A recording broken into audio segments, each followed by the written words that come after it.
kalau mau infak, coba yang pertama, ini nasihat saya dari Quran. Orang pertama yang kita tuju kalau ingin berikan infak, orang tua.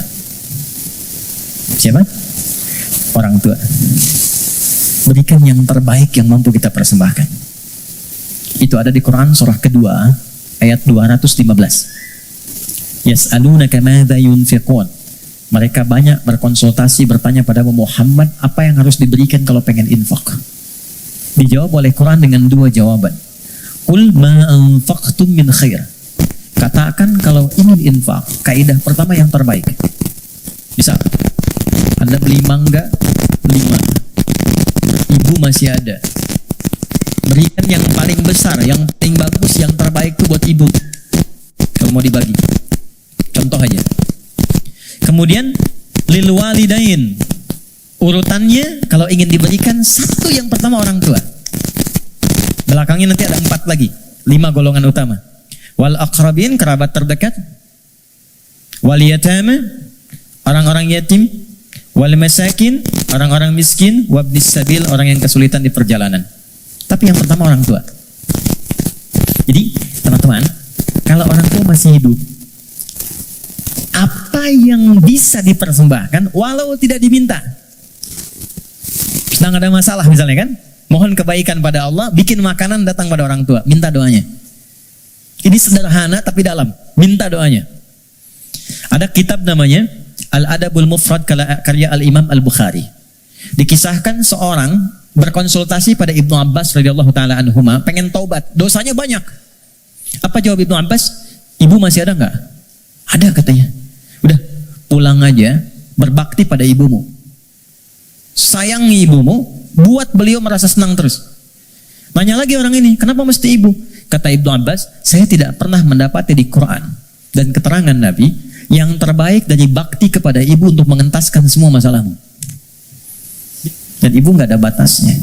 Cari. Termasuk saya sekarang gitu. Saya kalau mau belajar tuh saya niatkan, ya Allah untuk memuliakan ibu, masih hidup. Dan mohon pahala diakhirkan pada ayah untuk menerangi di alam kuburnya. Dan selalu bertambah kebaikan-kebaikan itu. Tambah. Satu. Jadi infak. Ya. Coba usahakan ya. Dan gak usah terlalu pengen dilihat dunia. Keluar jam 3, setengah 4. Lihat yang nyapu. Yang lagi dorong makanan tuh. Yang dari semalaman bekerja. Pernah gak teman-teman kalau keluar gitu? Kadang-kadang ada yang dorong sampingnya masih murojaah. Ada yang masih sholat. Saya sering nangis tuh lihat, ya Allah. Ya orang udah banyak praktek, kita banyak ceramah. Ya, udah datang. Kita cuma sampaikan nitip ya, itu baru lihat aja sudah nangis. Ya Allah, terima kasih Pak. Ya Allah, mudah-mudahan Bapak rezekinya lancar ya Pak. Sehat ya Pak. Mudah-mudahan semua keluarganya baik-baik ya Pak. Itu ya Allah. Memberi sedikit tapi dapatnya banyak gitu. Itu berharga banget. Yang terakhir Quran. Walladzina yu'minuna bima unzila ilaika wa ma unzila min qablika. Nah, dekati dengan Quran. Ya, saya lihat banyak anak-anak tuh ya. Dekatkan dengan Quran. Walaupun anak-anak yang belajar Qurannya, antum akan dapat berkahnya. Akan dapat kenyamanannya, ketenangannya. Coba tuh, yang di RKM tuh, ya, yang meluangkan waktu dan sebagainya. Memang awalnya lelah, capek, tapi ketika nggak ada libur, ada yang hilang tuh. Nanti ada kenyamanan, ketenangan, kebahagiaan, apalagi pas wisuda dan sebagainya. Tapi yang paling ingin saya sampaikan, ini sudah nyata. Kalau Quran sudah ada di lingkungan kehidupan, maka rumahnya jadi cahaya, ketenangan akan datang. Saya pernah diminta kedutaan Saudi 2018 untuk menjadi Amirul Hajj. Berangkat, mimpin rombongan. Saya kira siapa hampir 500 orang. 2/3-nya anak-anak kecil penghafal Quran. Ternyata yang digendong bapaknya, ibunya, temannya, gurunya.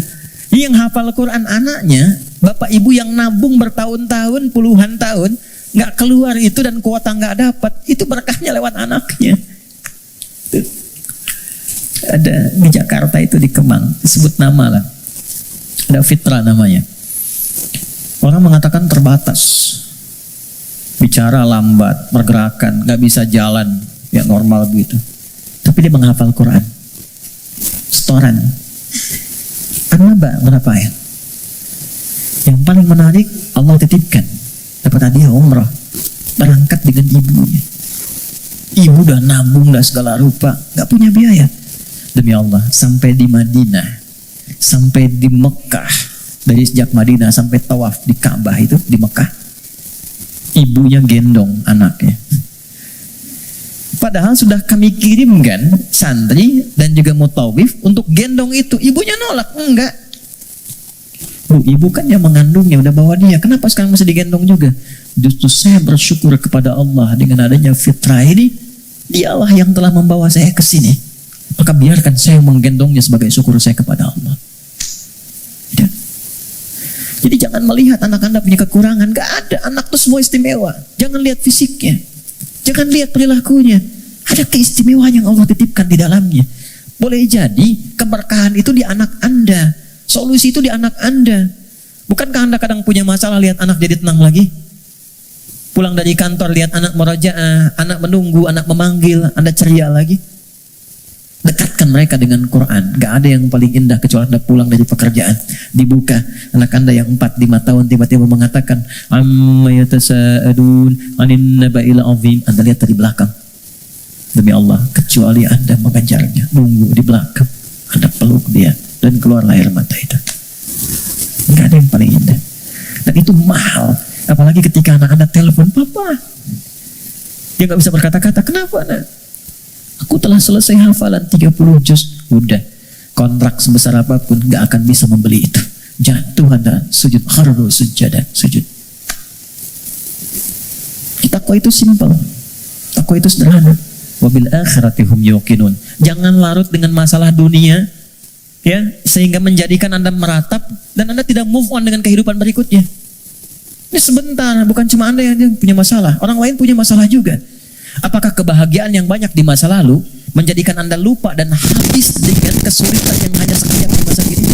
Ada masalah baru 5 menit, Anda hidup udah 50 tahun. Anda lupa dengan kebahagiaan 50 tahun, sehingga habis dengan masalah yang 5 menit. Ingat, kita akan pulang. Kata Allah, bil akhirati hum yuqinun. Ya, yakin dengan akhirat. Kalau nggak dapat di sini, di akhirat pasti diberikan. Maka ayat kelimanya, orang yang mampu menerjemahkan takwa dengan kiat-kiat tadi, ulaika ala hudam mir rabbihim wa ulaika humul muflihun. Maka ia akan selalu lekat dengan petunjuk dan lindungan Allah, dan kebahagiaan melekat dalam titian kehidupannya.